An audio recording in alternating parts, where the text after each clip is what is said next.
Hello बच्चों, आइए प्रश्न दिया गया है, प्रश्न को देख लेते हैं। यदि a तथा b परिमेय हो तथा b पूर्ण वर्ग नहीं हो तो वह द्विघात समीकरण जिनके गुणांक परिमेय तथा एक मूल 1/1 प्लस अंडर रूट b हो है।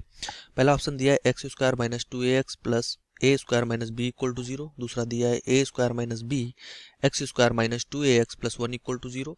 तीसरा दिया है a square minus b x square minus 2bx plus 1 equal to 0। और चौथा दिया है उपरोक्त में से कोई नहीं। ठीक, ये चार ऑप्शन दिए हैं और प्रश्न में कह रहा है कि एक मूल हमें दिया गया है, तो हमें द्विघात समीकरण के जो दूसरा मूल है उसकी हमें यहाँ पर जो हमारे पास क्या कह रहा है कि ए तथा बी परिमेय हो और बी पूर्ण वर्ग ना हो तो वह द्विघात समीकरण हमें यहाँ पे ज्ञात करना है, जिसका एक मूल हमें यहाँ पे प्रश्न में ज्ञात है। तो आइए इस प्रश्न को हल करने से पहले प्रश्न की मुख्य अवधारणा देख लेते हैं। मुख्य अवधारणा, ठीक। तो इस प्रश्न के लिए अगर जो मुख्य अवधारणा की अगर हम बात करें तो हमारे पास जो द्विघात व्यापक समीकरण होता है जिसका विस्तृत रूप जो होता है वो होता है ए एक्स स्क्वायर माइनस का मूलों का योगफल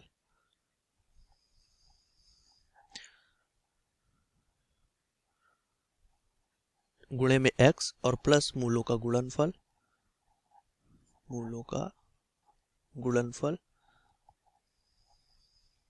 इक्वल टू 0। ठीक, ये हमारे पास द्विघात व्यापक समीकरण होता है। अगर कोई मूल हमारे पास द्विघात व्यापक समीकरण अगर हम मूल जिसके अल्फा और बीटा हो अगर उसका रूप लिख दें तो ये होता है a x square minus alpha plus beta. अगर मूल उसके अल्फा और बीटा है तो ये x और मूलों का गुणनफल हो जाता है अल्फा गुणे बीटा इक्वल टू 0। ठीक, अब यहाँ पर प्रश्न को हल कर लेते हैं। तो प्रश्न में कह रहा है कि एक मूल हमें अगर 1/a प्लस रूट बी दिया गया है, मतलब अगर हम अल्फा एक मूल मान लें तो वो हमें दिया गया है 1/a प्लस रूट बी। तो दूसरे मूल की बात करें तो दूसरा मूल भी हम प्रश्न से निकाल सकते हैं कि कह रहा है कि यदि a और b हमारे पास परिमेय हो और b पूर्ण वर्ग नहीं है तो हमारे पास दूसरा मूल अगर हम बीटा की बात कर लें तो इसके मूलों का योगफल जो बनेगा अल्फा प्लस बीटा वो भी क्या होगा, वो भी परिमेय होगा। तो यहाँ से बीटा जो इसका दूसरा मूल होगा वो हमारे पास क्या होगा, इसका संयुग्मी होगा। तो यहाँ पर क्या होगा, जहाँ पे रूट बी लिखा है इसके आगे बस माइनस लग जाएगा, जहाँ प्लस है वहाँ माइनस हो जाएगा। ठीक है, क्योंकि यहाँ से मूलों का योगफल अल्फा प्लस बीटा जो बनेगा वो भी क्या होगा, वो यहाँ से अगर हम देखें तो वो भी परिमेय होगा। ए और बी हमारे पास परिमेय है ही, तो यहाँ से क्या करते हैं, इस द्विघात समीकरण में मूल रख के समीकरण निकाल देते हैं। तो ये हो जाएगा एक्स स्क्वायर माइनस का अल्फा प्लस बीटा हो जाएगा यहाँ से 1/1 प्लस रूट बी और यहाँ से प्लस हो जाएगा 1/1 माइनस रूट बी। ठीक, और यहाँ से हो जाएगा ये, अगर गुणे इस ब्रैकेट को बड़ा कर लेते हैं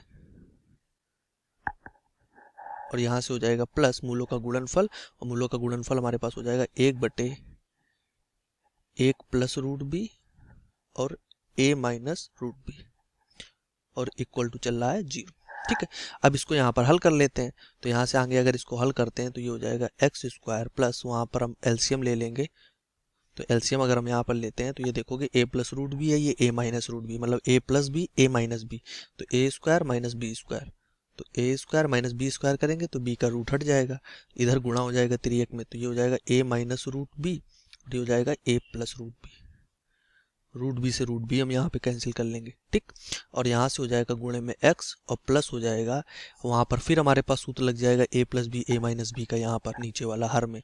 तो यहाँ से भी क्या हो जाएगा, a square minus b square और इक्वल टू 0। ठीक, तो ये कितना बचा, ये बचा एक्स स्क्वायर प्लस ये हो गया 2a, ये x का अंदर ले लेते हैं 2ax, a square minus B और फिर हमारे पास बचा plus a square minus b equal to 0।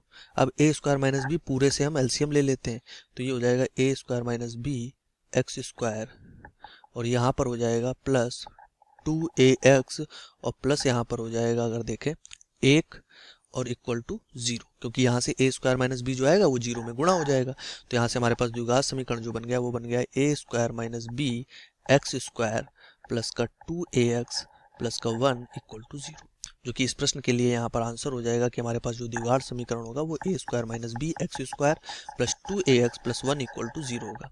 तो आइए इस प्रश्न के लिए अगर सही उत्तर की जांच करें तो यहाँ से हमारे पास जो दूसरा उत्तर दिया गया है दूसरे ऑप्शन में ये सही उत्तर दिया गया है।